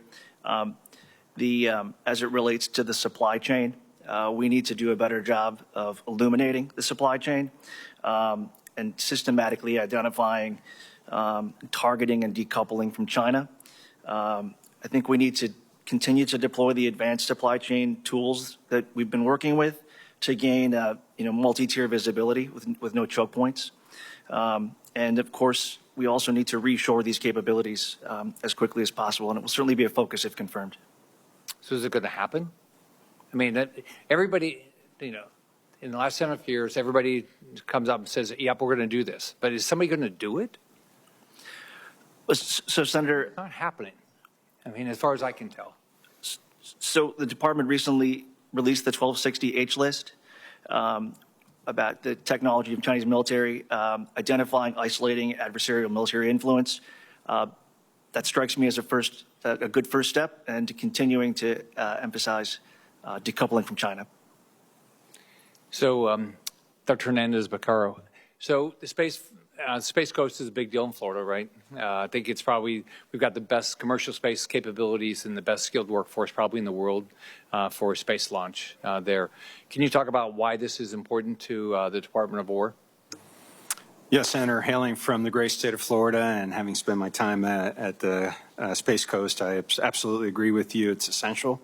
Our launch capacity is the best in the world, and we need to continue to maintain it and increase it. We need more capacity from our launch facilities in order to fill out the hybrid architectures. We're generating and developing more satellites than ever. That's seen in the proliferated architectures that we're deploying, and that puts a lot of demand on the spaceports. So it's absolutely essential that we maintain and we grow that capacity. Right. And if confirmed, I will work with department stakeholders to ensure that we do that. All right. Thank each of you for your commitment.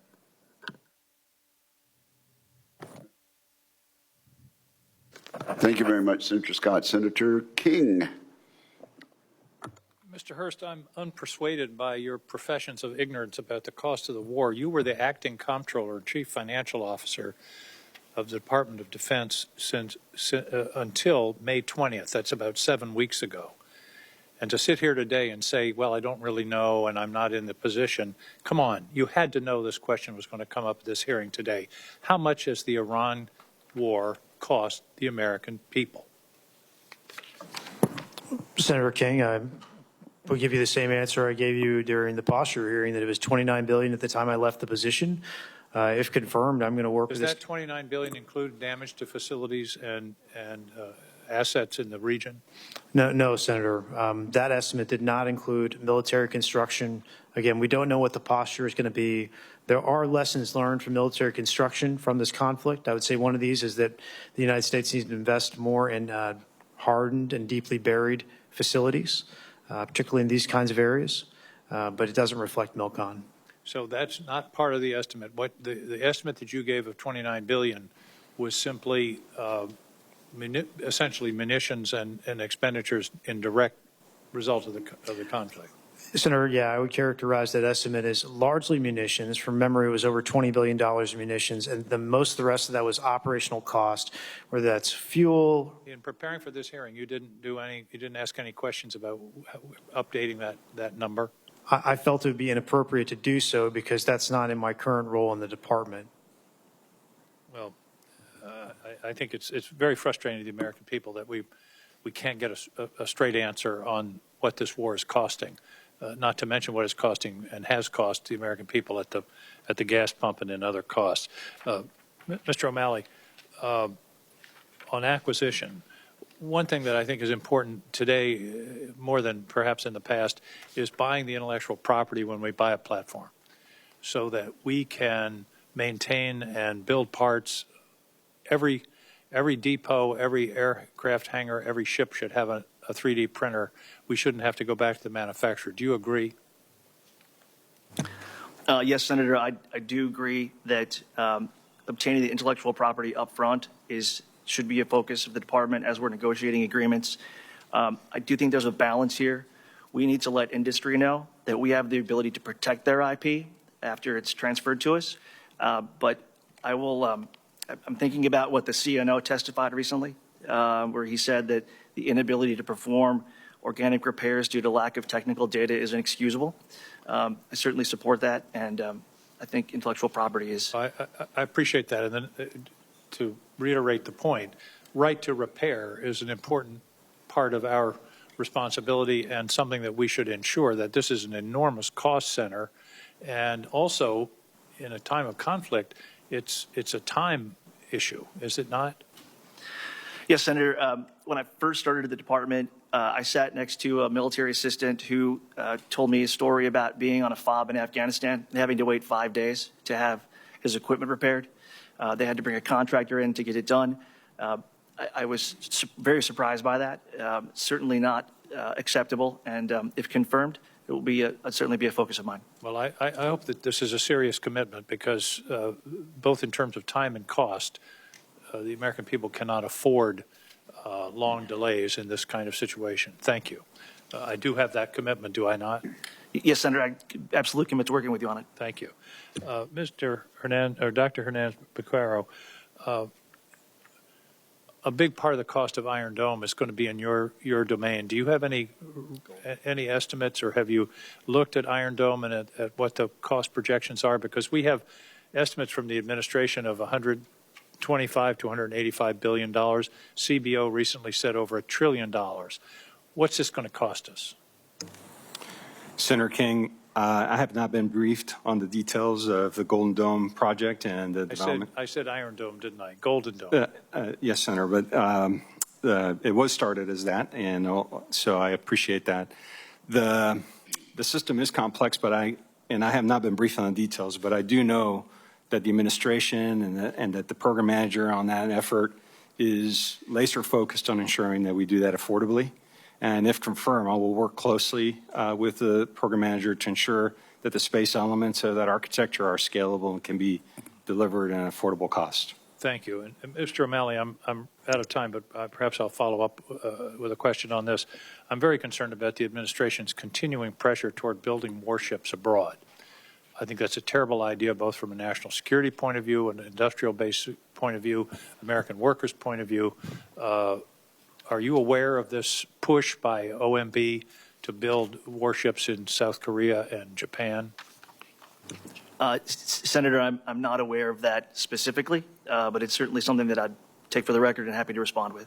Well, I hope you will, because it's very disturbing and wrong-headed in my view, and I think it's an insult to American workers. So I would appreciate it if you would follow up on that. Thank you. Thank you, Mr. Chairman. Thank you. Mr. Hurst, should you be confirmed, if a member of this committee or a member of this Congress called you up and asked you for some information about the cost of the current operation in and around Iran and the Strait of Hormuz, you would readily speak to that member of Congress and supply that information, would you not? Chairman, absolutely. On this or any other issue, I will be transparent with Congress. Okay. Thank you very much. And I believe Senator Banks is next in line. Thank you, Mr. Chairman. Secretary Hurst, the One Big Beautiful Bill provided funding to critical industrial base areas such as solid rocket motor production. Some of this funding remains unobligated as of today. Why have those funds not been obligated? Senator, I'd have to get back with the department and find out exactly what funds are unobligated from those lines. But I commit to doing that, and I'll take that for the record. I appreciate that.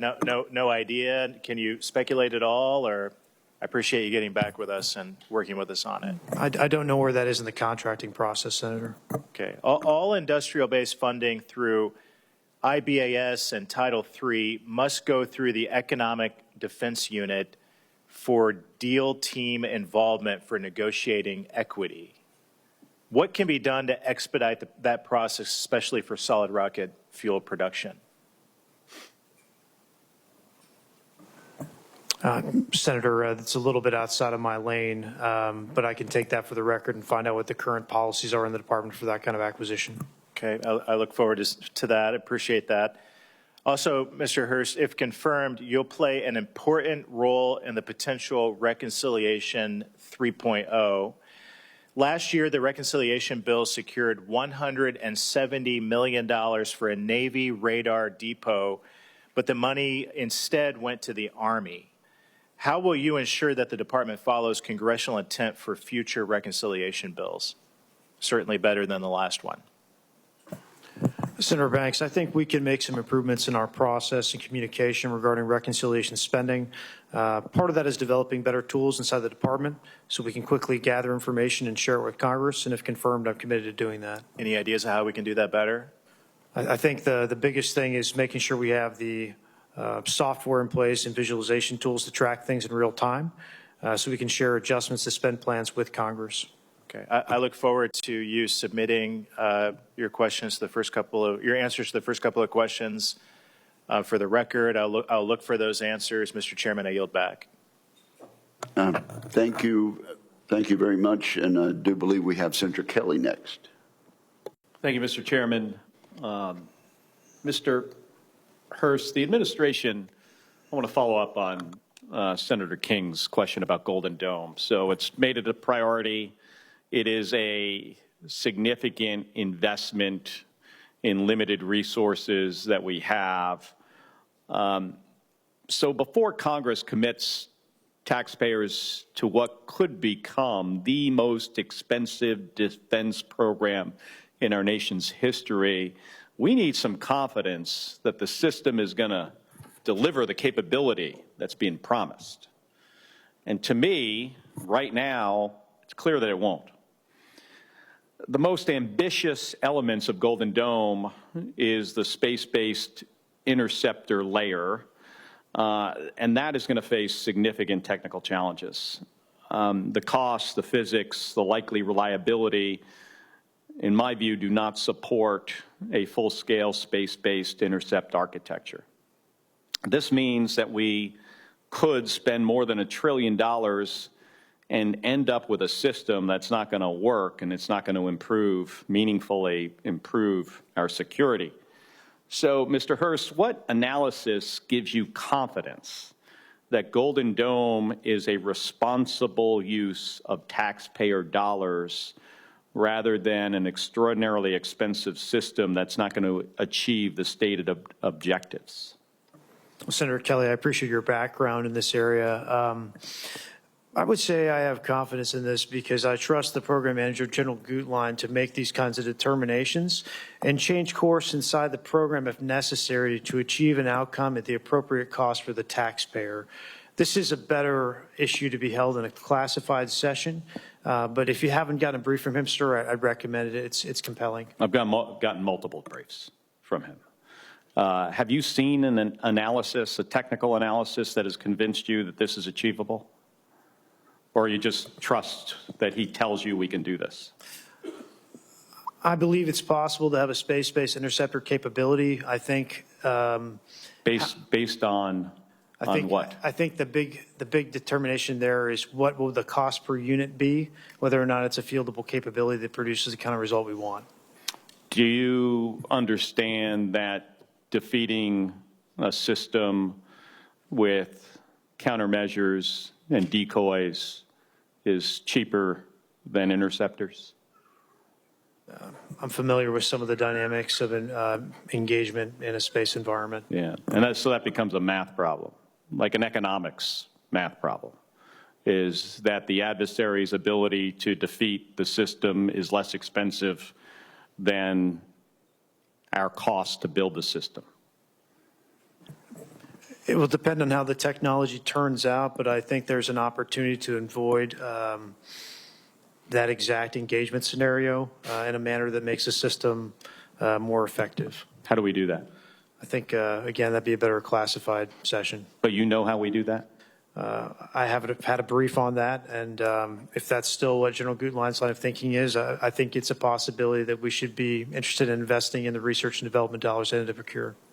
Let's say if the department cannot demonstrate that Golden Dome will provide the level of protection that the administration publicly states it will, I mean, why would Congress be asked to commit more than $1 trillion over the life cycle before these questions have all been answered? Because I'm not convinced they've been answered. Well, Senator Kelly, I haven't heard that cost estimate of $1 trillion. I've heard one from the CBO. Is that what we're saying? Well, I think the department's cost estimate at the time that I was PTDO comptroller is $185 billion for the entire system. And the most compelling parts of Golden Dome for me are the situational awareness aspects, which will pay dividends for the department outside of just missile defense. I agree with that. So there are things in the program that make sense.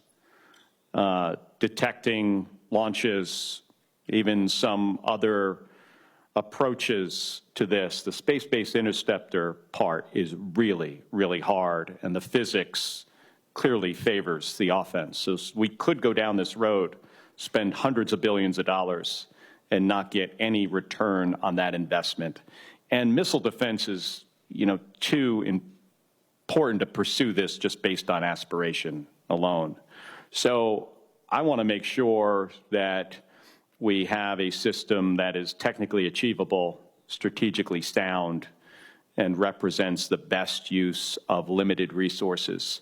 And so the department should be able to demonstrate not only what Golden Dome will cost, but that it can realistically deliver on this promise of missile defense. And I have not seen any convincing evidence of that to date. Thank you, Mr. Chairman. Thank you. Thank you very much. Senator Sullivan. Thank you, Mr. Chairman. I want to thank the witnesses and their families for your commitment to service. It's not always easy. It can be really hard on the families, so it's great to see all the families supporting our nominees today.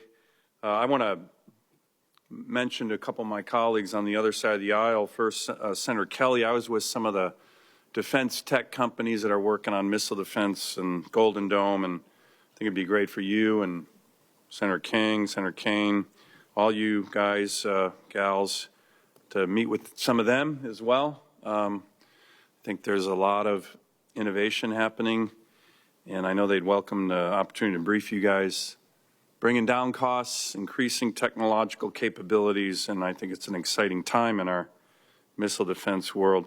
Also on the supplemental, I really want to encourage my Democrat colleagues not to just reject that. A little bit of history lessons. Some of you were here, some of you weren't, but when Biden was president, when Schumer was a majority leader, the White House brought up a Ukraine supplemental, and a lot of us worked on it. We improved it, we made it better, and then we voted for it. And this is for Senator Kelly and others when he's leaving.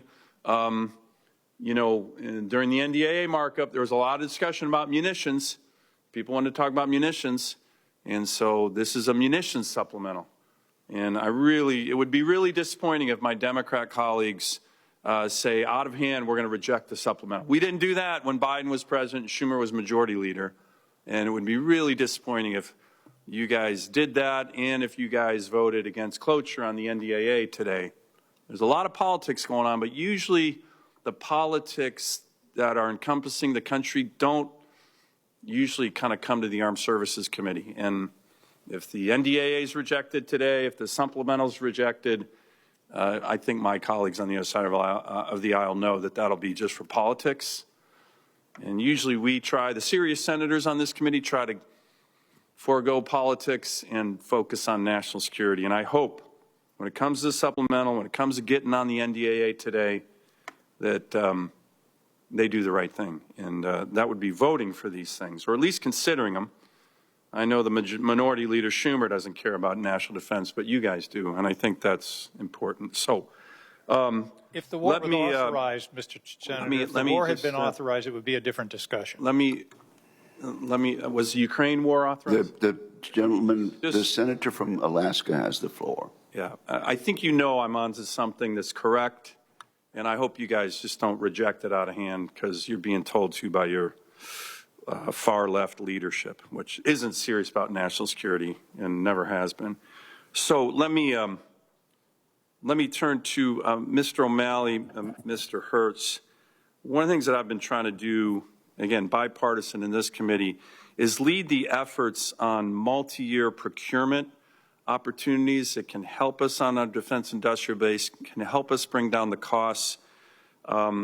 Can you talk more about the utility that comes from multi-year procurement capabilities in the Pentagon and encourage services to use it? Some have, some haven't, and I think it's a tool that's important. Either of you can take that. Thank you, Senator. Yes, multi-year procurement is a powerful lever to drive down unit costs, to expand industrial capability, capacity, and to secure our supply chains. This long-term demand signal is important for industry. It gives the defense industrial base predictability and stability, and it allows the suppliers to make larger capital investments. And do we see all the services utilizing this to its full capability? Senator, the services are working through all of their programs. It's my understanding, working through all their programs and working through the trade-offs on that. So I do know that they're engaged in that question. Okay, if confirmed, can you help encourage them to do so? Some have done it better than others. Yes, Senator, if confirmed, I will. Great. Mr. Hernandez-Vaquero, I want to talk about some of the things that are going on with regard to missile defense. In Alaska, we have Clear Space Force, the LRDR system there, Cobra Dane. At Shemya, of course, the ground-based missile interceptors at Fort Greely. If confirmed, will you commit to working with me to achieve the funding needed to bring the next generation of capabilities in terms of missile defense to Alaska, where we are the cornerstone of missile defense for the country right now? And the Golden Dome is going to build on the components in Alaska, but the components are still very important. Senator, I'm aware of how vital these systems are, and if confirmed, I would look forward to working with you to ensure that we have the right sensing systems and response systems to protect our homeland. Great. Thank you. Thank you, Mr. Chairman. Senator Slotkin. Thank you, and thanks for being here. I think it's important to recognize that we are back at war with Iran. The ceasefire is dead. 14 American citizens have been killed. Uniformed military, 400 injured. The Iranians now have a veto over what goes through the Strait of Hormuz. Mr. Hurst, you are here to get the top job as comptroller, handling the money for the department. Hugely important job. And you've heard from my colleagues, and I will say for Senator Sullivan, those of us who care deeply about national defense, I don't think it's a big ask to try and just get the straight numbers for the cost of this war. And this committee for 20 years handled the cost of Iraq and Afghanistan. That's part of our business. So to ask that we just vote on something and without having basic accountability, as you depart, Senator Sullivan, I think is disingenuous. We should be able to get just a very basic answer from the person who wants to be the comptroller on the cost of the war. Now, you said you didn't prepare that answer today because you didn't want to look like you had any idea what was going on with the budget. So I did some back-of-the-envelope math just from what's available on the cost of the war. We know that the war has already cost the taxpayers separately out of their own pockets $100 million. The cost of gas, fuel prices that have gone up, the cost of airline tickets, delivery service fees. That's $750 out of every American household in the entire country since February. So it's $100 million. But then there's the second time they have to pay. They already paid at the office, and they've got to pay again with whatever the ultimate cost of this war is going to be to the department. The math that I've seen is you've sent over a request for $67 billion to cover down on some of the costs of the war. That doesn't include any of the repairs to the major damage to our bases and locations in the Middle East, MILCON as we call it. We've seen reports of another $30 billion needed for MILCON. And then since the war has restarted just this month, back of the envelope is $1 billion for July combat operations.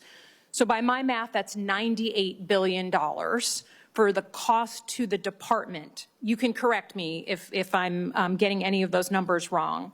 So $100 billion already that American taxpayers have paid, plus a coming, let's round it up, 98 to 100 billion coming in the department's bill, which is taxpayer dollars. So we're starting to hear reports that the department is strained in paying its basic bills.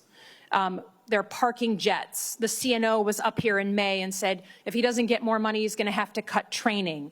We're hearing that folks are having a problem with just doing basic exercises. We're hearing that repairs on our bases, like things that serve our families, we're only doing emergency housing repairs.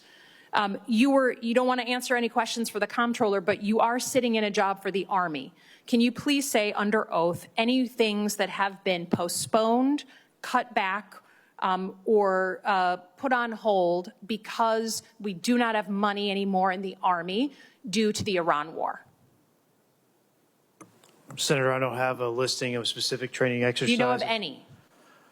Just in fairness, has anything been put on hold? Has anything been changed in the department because of the cost of the Iran war? Which it would be normal for me. That would be something I would expect. Every family understands if you're going to spend a ton over here, you got to tighten your belt. But do you know of any programs that have been put on hold, suspended because of the Iran war? Senator, I don't have specifics, but I will say this. Whenever there's a contingency operation, because we build our budget 2 years in advance of getting it, we have to make trade-offs inside that budget to fund current operations. Sure. That's always been the way it is. Sure, but I think this is, again, we want to understand what those costs are. You will be the comptroller in charge of the very new grants and loans that the department is putting out, and I'm very concerned about just the look of corruption. We know that the president's sons have gotten $3.2 billion in contracts from the federal government since he became president. Some of these things, $900 million commitments to Navy contracts for companies associated with Don Jr. Do you understand that even the appearance of a conflict of interest makes you subject to an IG report, and that you will be in charge of approving these major contracts as they go out the door? Senator, the comptroller doesn't approve contracts. The spending of dollars. We approve obligation of dollars, but we give it to program offices to go and execute. I have great faith in the department's ability to control for any kind of bias or injustice in awarding contracts. I think we do that very well. So you'll be willing to put your name on some of these, but some of the biggest contracts in Pentagon history are being let right now, and you're the guy who has to check the switch, right, to get that money. I just want to make sure we are understanding that you will be responsible for putting your stamp of approval on the movement of that money for contracts that could be linked directly to the president's sons. Senator, I want to clarify, the comptroller does not award contracts for the entire department. You move the money. We give program offices money or services money. They make You can call it a contract technicality. I was at the Pentagon. If you don't want that money moving, it doesn't move. So I just want to be understanding, and I know my time is up, that your name will be on that for these contracts, these historic contracts that are being let to the president's sons. Thank you, Senator Slotkins. We have Senator Budd and then Senator Kane. Thank you, Chairman. Congrats to each of you on your nominations, and thanks to the families as well. Secretary Hurst, it's great to see you. Based on your time on projects like Advanced Project Maven, so what's your vision for aligning our defense budget to better support the rapid scaling of AI and autonomous systems? And kind of draw from your history a little bit, if you will. Senator, I think we're in this really interesting pathfinding phase right now, where we're not ready to whole-scale commit to programs of record that are related to autonomous warfare. But part of the FY27 budget request is arranged as a fund for the Defense Autonomous Warfare Group, so they can do that pathfinding and sprinkle that technology across the entire department, and then also start to integrate it to existing programs and future programs in requirements form. But I think what we're going to start seeing here in the next 5 years is a rapid acceleration of this technology's integration to every single platform inside the Department of War. Thanks a lot. Dr. Hernandez-Becerro, good to see you as well. So I had a chance to meet recently with the next Chief of Space Operations, and I learned about the investments we're making, including space-based AMTI. So what's your plan to make sure that that's a success? Senator, the space-based MTI is a vital element of the architecture. It provides domain awareness, and it's the front end of these space-enabled kill chains. If confirmed, I will have oversight over that part of the portfolio, and my goal will be to, as I noted in my priorities, to take advantage of the acquisition reform that's underway to empower the portfolio acquisition executives that are executing that program to ensure we do that at speed, building out on the existing capabilities that are out there that we've been able to harness, working with partners across the department and across the interagency. And if confirmed, I will be committing to ensuring that we deliver that at speed. Thank you. I look forward to that. Dr. Mason, it's good to see you again. I'm excited to see what you're going to do at the NRO. So with the rapid proliferation of commercial space tech, how do you plan to integrate those assets into NRO's operations? Senator Budd, first of all, thank you for taking the time to meet. I enjoyed our discussion and got a lot out of it. In terms of the next-gen hybrid architecture, the key there is that, to use your word, that these capabilities are integrated. In the past, when we were first starting as a nation, the commercial was a bolt-on. So looking at the proliferated as well as the exquisite integrated together is the key. I would say that in terms of the question about artificial intelligence, that's going to be the means by which that is done.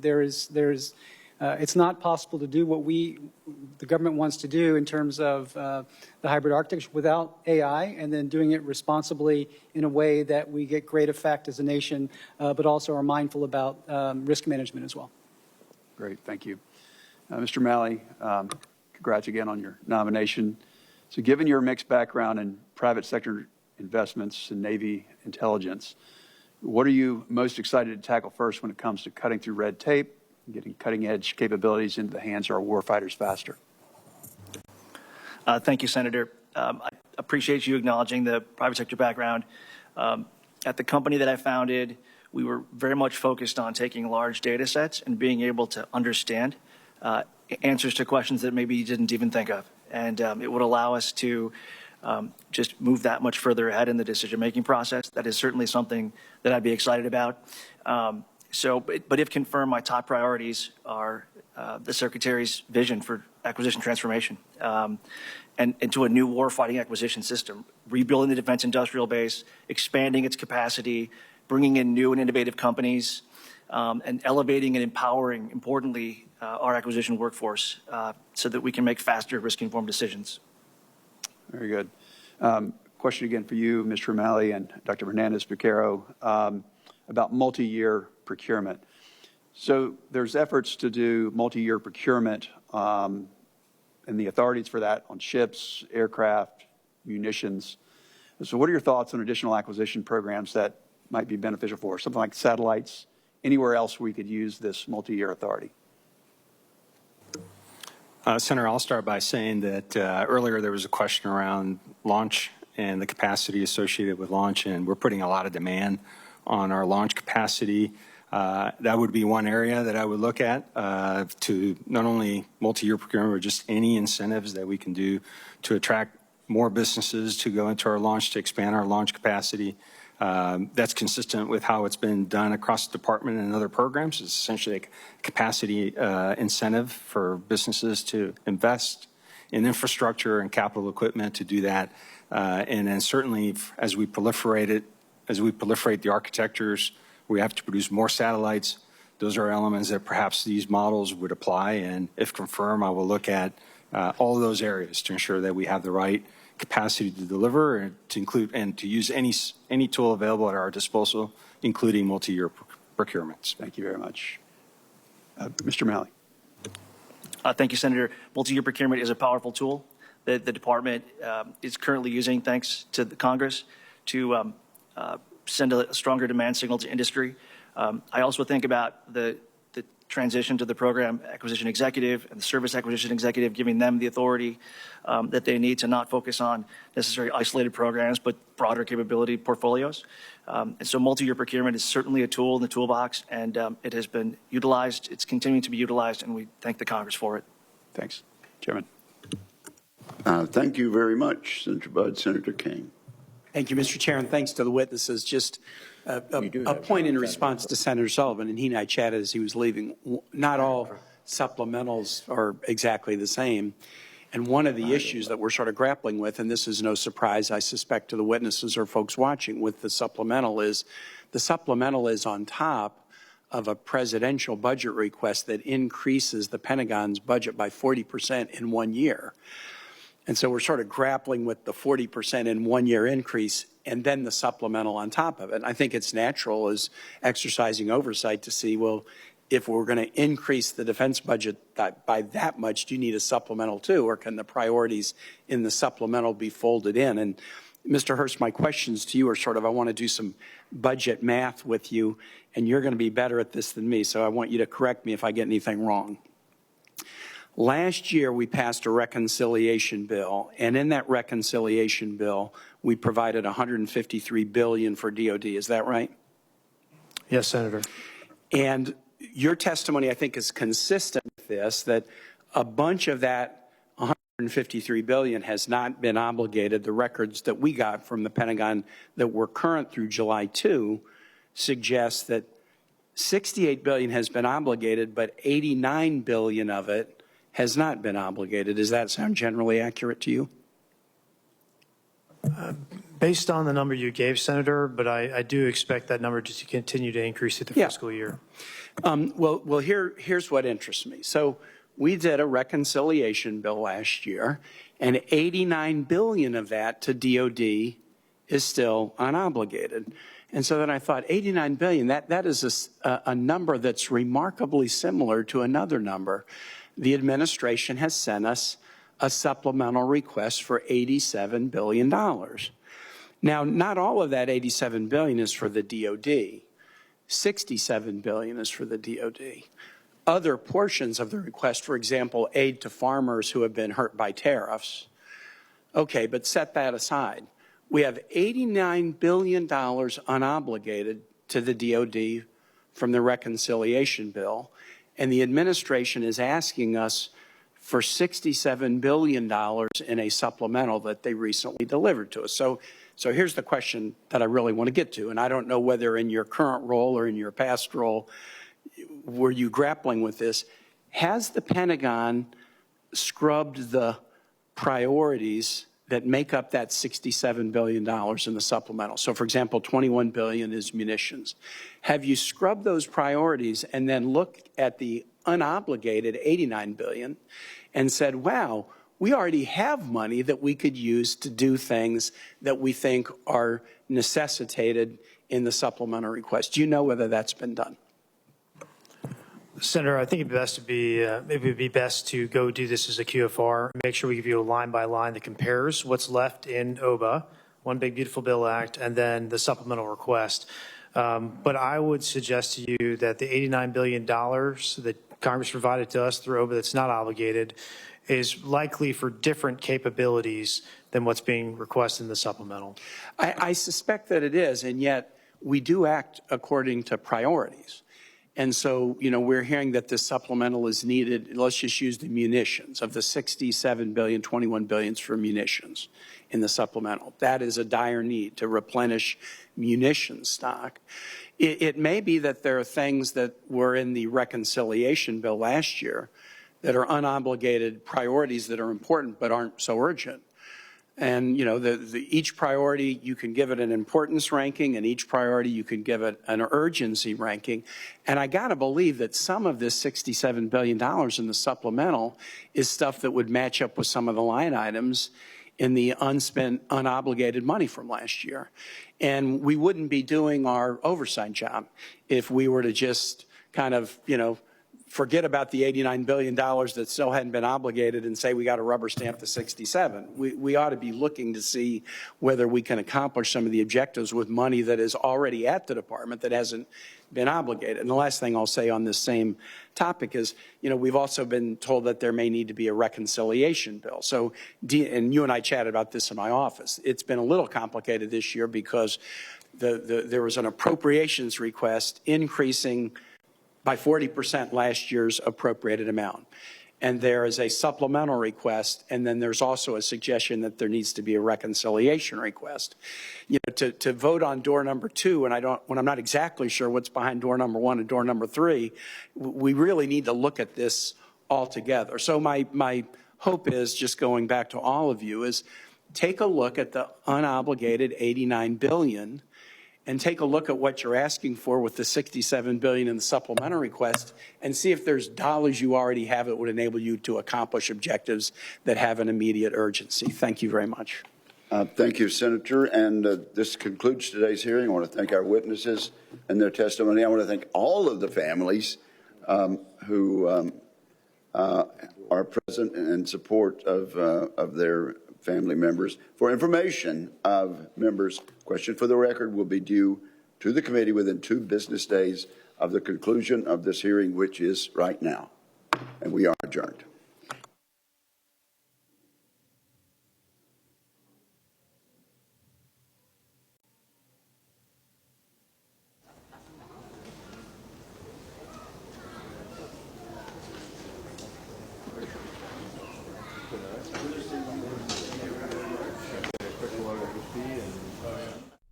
Live now to London.